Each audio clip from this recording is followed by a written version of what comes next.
saksak mo ito sa bibig ni Apple Chua hanggang sa kanyang lalamunan, hanggang siya ay yung apple na yan ibigay mo kay Snow White Joel Chua. Alam nyo,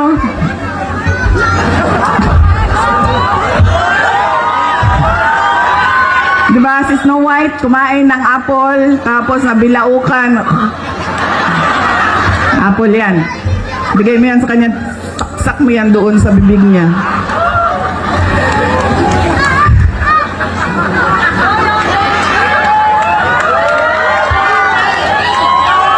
Alam niyo si Joel Chua ba? Siya ba may-ari ng Ing Bitin? Ha? Hindi. Yung may-ari ng Ing Bitin. Kasi alam nyo, dala-dala niya yan lagi, yung hopya na yan doon sa House of Representatives. Tapos pinamimigay niya sa mga tao. Pag may hearing, pinamimigay niya. Nung pumunta ako doon sa hearing nila, nakaupo ako doon, tikitan ko iba't ibang kulay ng NBT. Pagdating sa akin, hindi ako binigyan ng hopya. Ano na?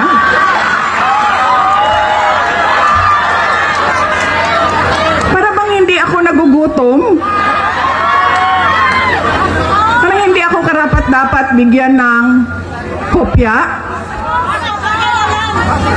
Tapos, sinasabi niya, abogado siya, nung nandoon ako at pinapaot niya ako, magsumpa ka. Sabi ko, bakit ako magsumpa?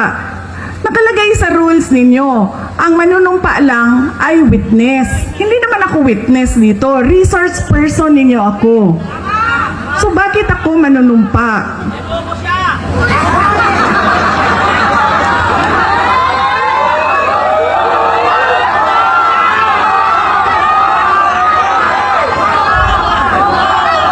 Huwag kang mag-alala. Yang apple na hawak ni Apple ang solusyon.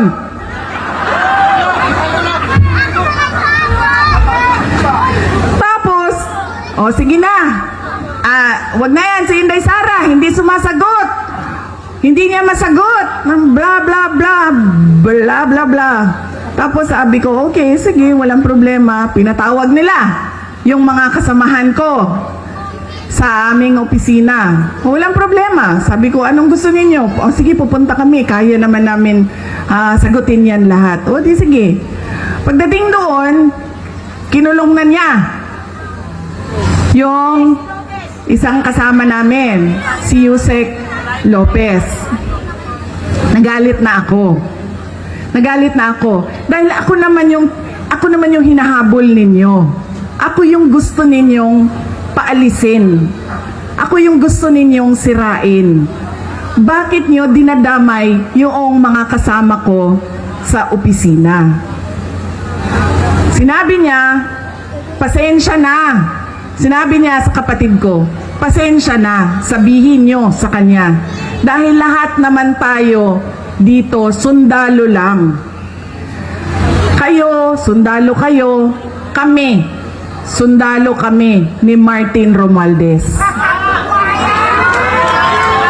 Uy, hindi lang buwaya, sir. Tambalos-los yun nga buwaya.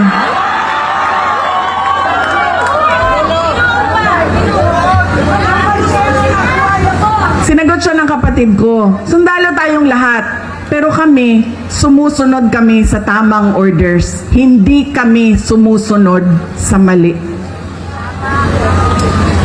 Yan! Hindi ko nga alam kung paano nyo napili yan si Joel Chua, pero nasabi na sa akin eh. Yan ang karakas ng inyong congressman. Ganyan ang pag-uugali ng inyong congressman. Hindi namimigay ng hopya. At sundalo daw siya. Hindi ko lang alam kung kaya niya yung hirap ng pagiging sundalo daw siya. Pero hindi naman niya sinusunod yung tama. Ang sinusunod niya ay yung mali.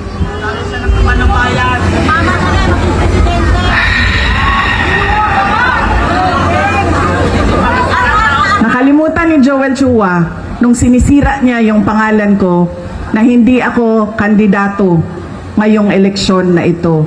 Walang mawawala sa akin. Nawala naman ang pangalan ko dahil kinuha nila at niyurakan nila. Pero nakalimutan niya, kandidato siya ngayong eleksyon na ito. Kaya ano ang dapat nating gawin para kay Apple Nieto? O hindi lang iboto, ano pa ang dapat nating gawin? Ikampanya. Idala sa lahat ng mga presinto. At sabihan ang ating mga kasama, bigyan nyo ng 0 yang putang inang Joel Chua. Ayan.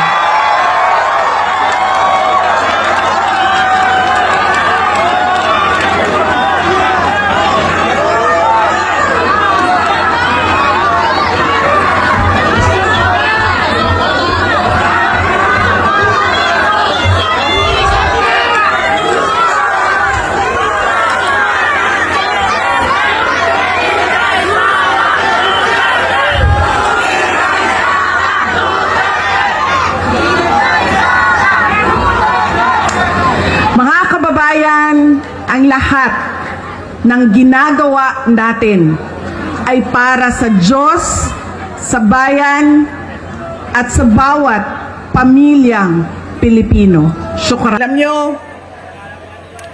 yung congressman nyo, si Joel Chua ba yun?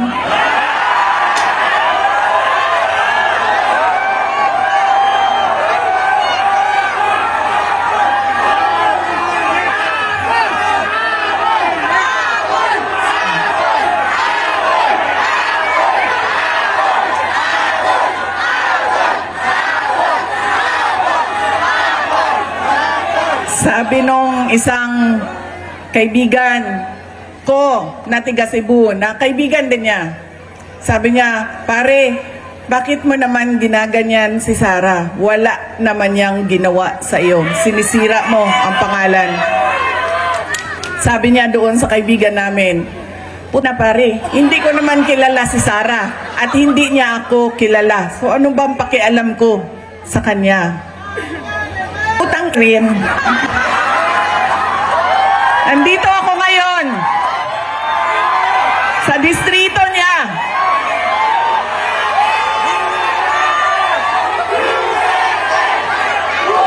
Ako, si Sara Duterte, kaya ko makipag-away sa kanal.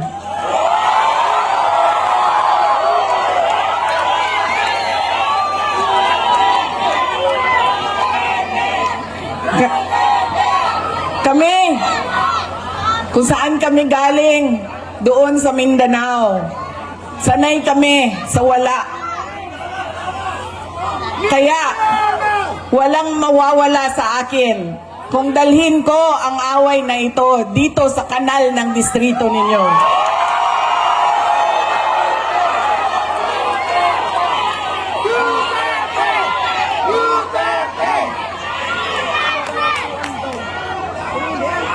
Mga sis, saan kayo galing?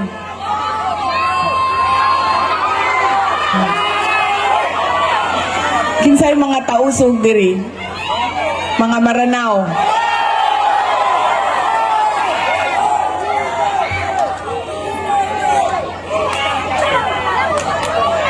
Kinsay mga Bisaya?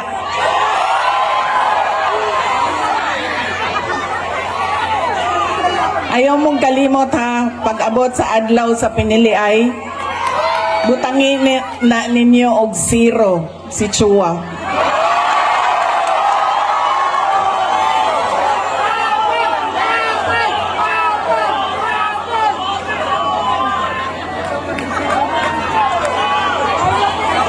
Pangalawa, sikat na apelido, pamilyang politiko, automatic ang boto natin. Pangatlong, ugali ng mga Pilipino sa pagpili ng kanilang mga leader. Kung sino yung may pera at bumibili ng boto ay ibinibigay natin ang ating pagkatao sa kanila. Alam nyo, galing akong Bacolod, galing akong Manila, kahapon, Quezon City, tinatanong ko ang mga tao, magkano ba ang bilihan ng boto? 2,000, 3,000.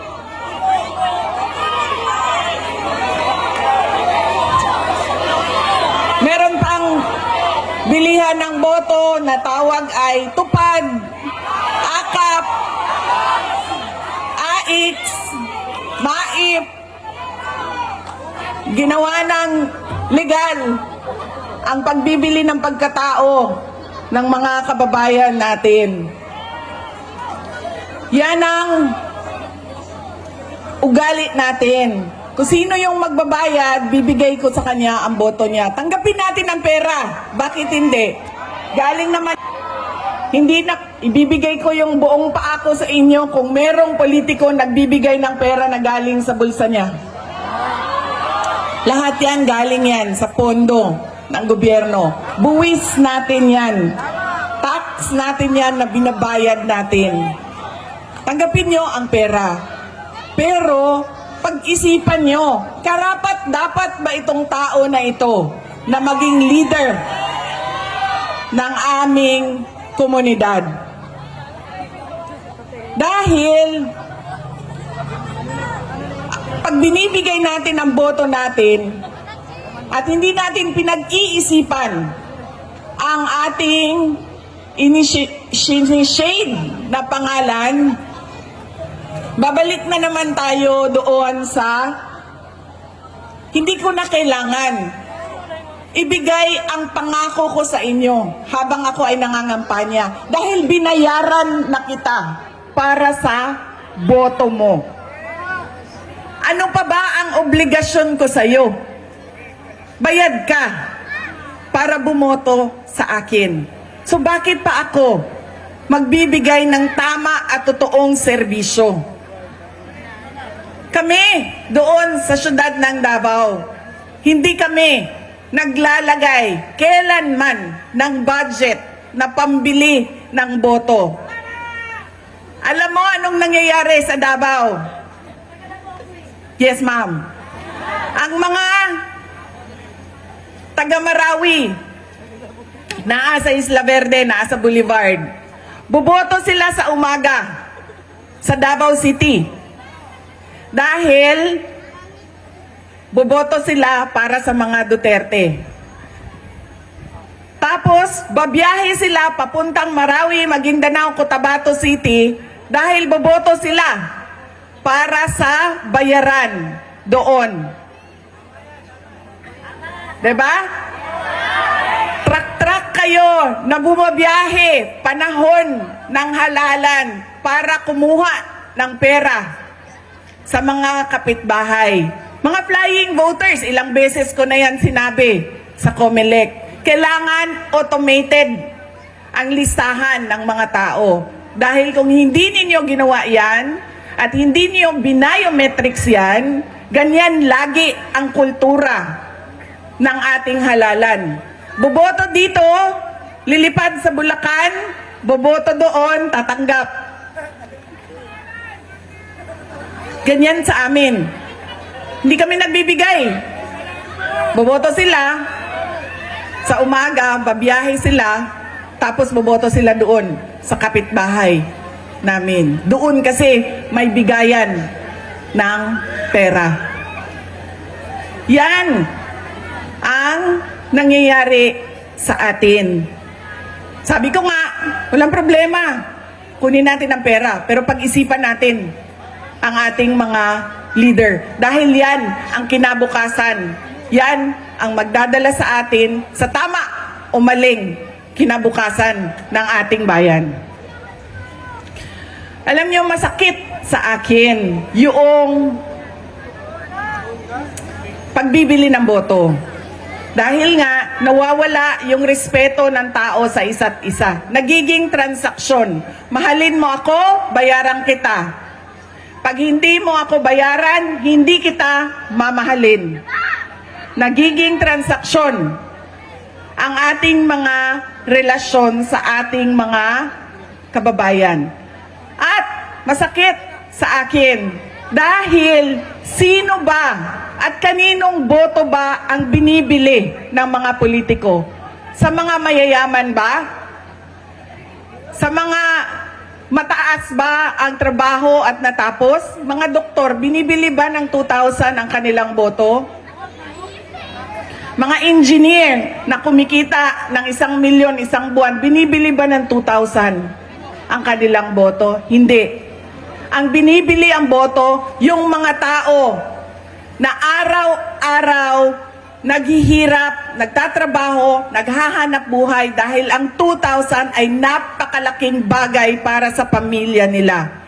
Yung mga taong naghihirap at walang-wala. Masakit yun.